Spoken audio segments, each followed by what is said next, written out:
Naaman was a mighty man of valor, commander of the Syrian army, honored by his king and feared by his enemies.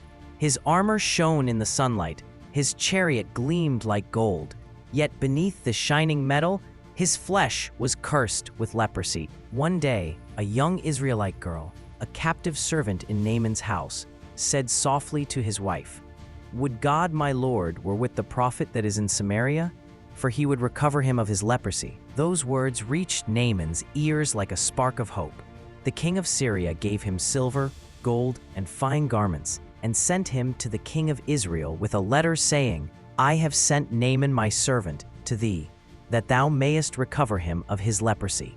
The king of Israel tore his clothes and cried, "Am I God to kill and to make alive, that this man doth send unto me to recover a man of his leprosy?" But Elisha the prophet heard of it and sent word, "Let him come now to me, and he shall know that there is a prophet in Israel." So Naaman came with his horses and chariot and stood at the door of Elisha's house. But Elisha did not come out to meet him.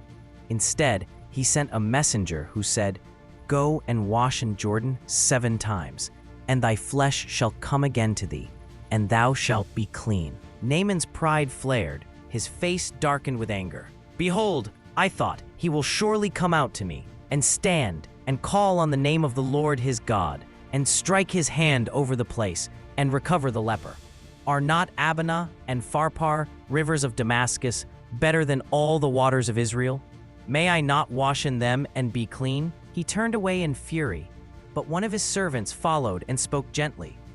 "My father, if the prophet had bid thee do some great thing, wouldest thou not have done it?